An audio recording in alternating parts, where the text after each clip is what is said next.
I've been on a decade-long journey to learn about myself and the universe, to improve my life, and to become dynamic. But first, I had to get over one of my biggest roadblocks, my shyness and social anxiety. Well, I've accomplished that. I am Max Mitchell, and now I want to invite you on your own personal journey.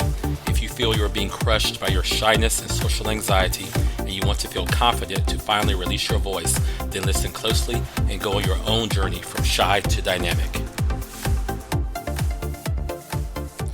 Hello, my listeners. Welcome to episode 8 of the Shy to Dynamic podcast. I can't believe the number of episodes is nearing the double digits. I can't wait to reach episode magic number 10. I hope everyone out there is doing well this week, and I thank you for tuning in again. So this week I'm going to talk about a bit of a realization that I had several months ago that made me feel much more at peace with my life so far. It was kind of a reframing of my mindset. And remember, I talked about reframing in episode 4, the Denver episode. I actually had a big epiphany that I arrived at by working with a life coach for like 5 minutes for free. And this shows the power of mindset coaching or life coaching.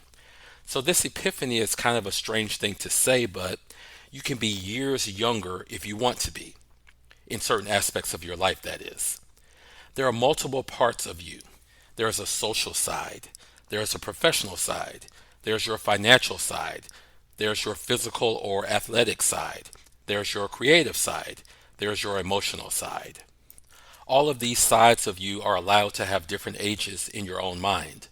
The only age you can't change, of course, is your physical real life age. The rest of your ages you have the power to change in your own mind. So I'll explain. Many of us fall into the trap of saying, I should be further along professionally than I am, or I should be further along in my love life than I am, or I should be further along financially than I am. There are a myriad of sides of you that can have ages that are not the same. My example, when I talked briefly to a life coach for like 5 minutes, her name was Ho Zhang, I don't know her last name. I told her that I was not as far along financially as I should be. And for your reference, should is kind of a dirty word in the coaching world. She said to me, why is there a rule that you should be at a certain status financially at your age, and who determines what that status should be? Life coaches often just throw questions back at you, and then you kind of talk yourself into your own conclusions, which is what happened that day. So after Ho Zhang's simple question, I thought, wow, you're right. She didn't even say it directly out of her own mouth, but with her help, I interpreted what she said as, just because I am 48 years old, which I was at the time, doesn't mean that I have to be 48 years old financially. I can consider myself to be, say, 32 years old financially due to choices I've made or due to certain things that have happened to me or certain personality traits I may have. I thought to myself that my shyness, my low self-esteem had really held me back and hindered me from making certain advances in my career that could have led me to increasing my salary over the years. Maybe my low self-esteem caused me to make up for what was missing in my life by spending too frivolously when I should have been saving more. For decades in our society, there have been certain scholarships or programs for youth that come from an economically disadvantaged background or someone who serves for years in a lower paying profession such as teaching may be given forgiveness for their student loans. And more recently, there are neurodiversity hiring programs at many corporations that give people certain allowances for their situation. But no one gives allowances or special consideration for people who suffer from shyness or social anxiety. So in that situation or many other situations, you might have to give yourself an allowance or forgiveness. And based on my short mindset coaching session, I decided to give myself that kind of forgiveness. My condition of shyness and social anxiety had slowed my progress in my professional and financial life. So financially, my age was delayed or regressed. And it's okay to accept that about myself. It provides a reason to forgive myself for having that delay.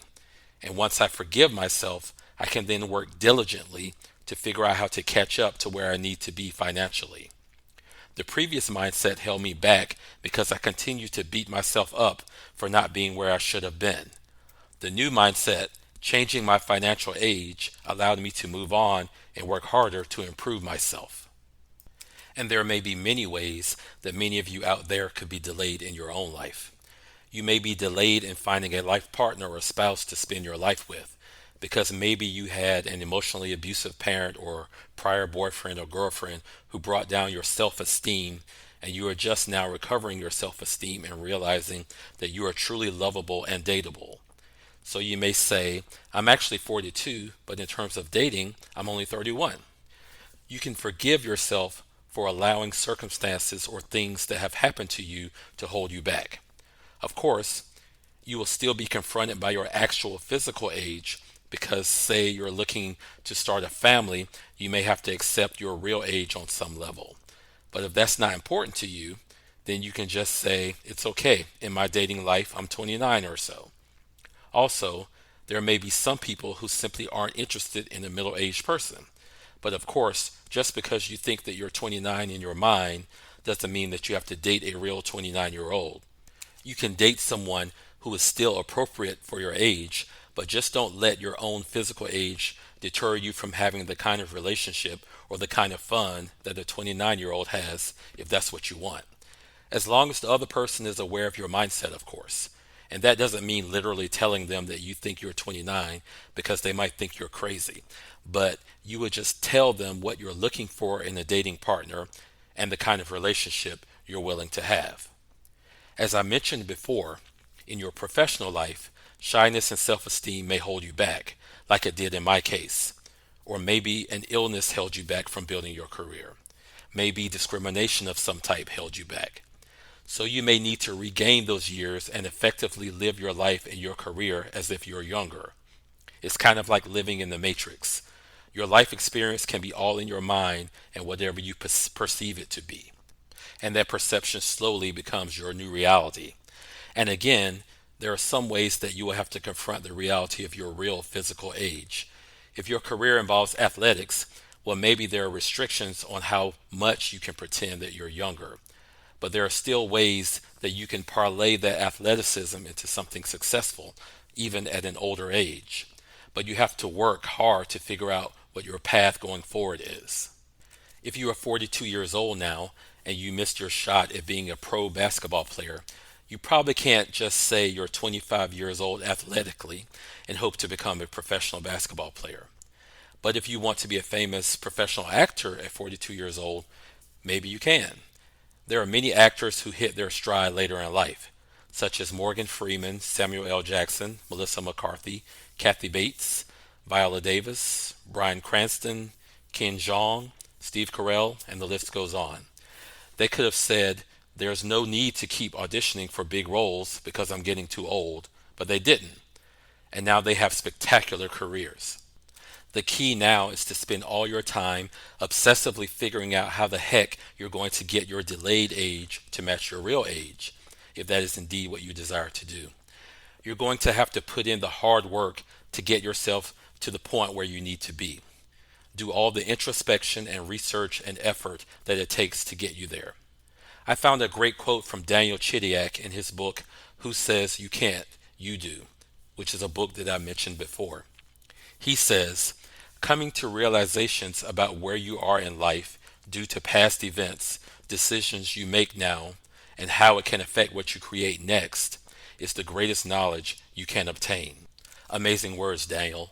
Many options can open up to you when you change your age in your mind, which is simply a metaphor for reframing your thinking and forgiving yourself for the things that you allow to hold you back, and then moving on with a powerful youthful mindset that will allow you to accomplish your dreams. And I can bring this back to myself by announcing that I will be starting a new job next week as an analytics engineer. This came about by seeking the answers, changing my mindset, and forgiving myself.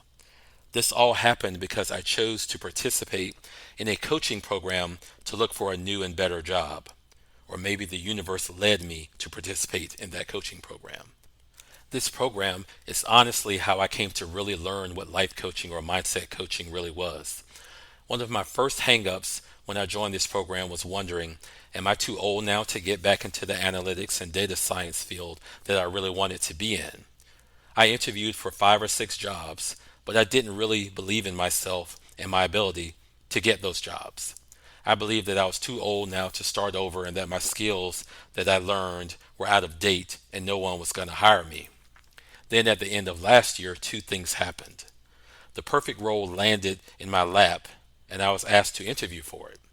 It involved doing exactly what I wanted to do and even offered all of the benefits that I specifically wanted. And then something clicked in my brain. I looked again at the job description and I realized that this job was absolutely mind-blowingly perfect for me. And at that moment, I decided to really go for it. I decided that I was not too old to be valuable to a new organization. In my mind, I'm still a 30-something-year-old data engineer. I said to myself that regardless of me being 49 years old in the real world, regardless of how long I've been out in the field, I am good enough, I am smart enough, I am competent enough. What's more, I am confident enough, brave enough, and most importantly, dynamic enough to take a chance and leave my stable job and start over at a new company. I was reverting my professional age back to 35 years old, and I decided to go into the interview confidently. And if I got the job, I would learn and grow to be at the top of my professional game and maybe even go into management. I forgave myself for being too shy to speak confidently during interviews in the past. And I forgave myself for leaving my data science career in 2016 and pursuing something that ultimately didn't pan out. I decided to start over and regain those lost years. But first, I had to get the job. I had to do well in the series of interviews. I prepared myself to speak confidently about my past experience and my knowledge. And when I didn't say everything perfectly during the interview, I just let my new dynamic personality shine. And of course, as you already know, I got the job. Thank you. After the first interview with the hiring manager, he literally said he liked my personality. That's not something I expected to hear. The panel who interviewed me next said that although it had been a while since I'd used some of the key skills, they felt I'd be able to quickly get up to speed. So I translate that as they thought of me as young and dynamic and capable of succeeding. Exactly. That's because I changed my professional age in my own mind. The mind is a powerful thing that we often don't use to its capacity because we don't realize all of our options. Most people would never realize that they can create a new age for themselves in their minds. And then that will allow them to open their minds and open their horizons to opportunities and abilities that they had not believed that they could achieve before because their real age held them back psychologically and emotionally. So how can you allow yourself to be years younger in a certain aspect of your life? And then how can you catch up to where you quote unquote should be in that area of your life? You will definitely need to hustle and work at double or triple speed, but you can do it when you forgive yourself, change your mindset, and really go for it. And because you're working at lightning speed, your success will arrive before you know it. So that's what I have today on this topic of reversing your age or reverting or regressing your age. And this week's episode is dedicated to the city of Dallas. What does Dallas have to do with changing your age? Absolutely nothing that I know of anyway. But I enjoyed Dallas the last time I went there. There's lots to see and do there, especially when you combine it with the whole Dallas-Fort Worth metroplex. I was probably in my 30s when I was there last. So in an homage to this episode, I will make it a commitment that when I go there again, I will relive it as if I'm in my 30s again. And on that note, this concludes the Dallas episode. If you have enjoyed this episode, and if you've gotten something valuable or useful out of this episode, then please give me 5 stars and write a review. Also, please pass this podcast along to any of your friends or family or anyone you know that could benefit from it as well. If you like, please contact me at one of the contact options listed in my podcast description, such as Instagram, Facebook, or Twitter, or visit my cool website, even if it's just to say hi or to leave a comment. As always, remember to show up and deliver for yourself today and create a new dynamic version of yourself. Thanks so much for listening. Episode 8, the Dallas episode, is now done.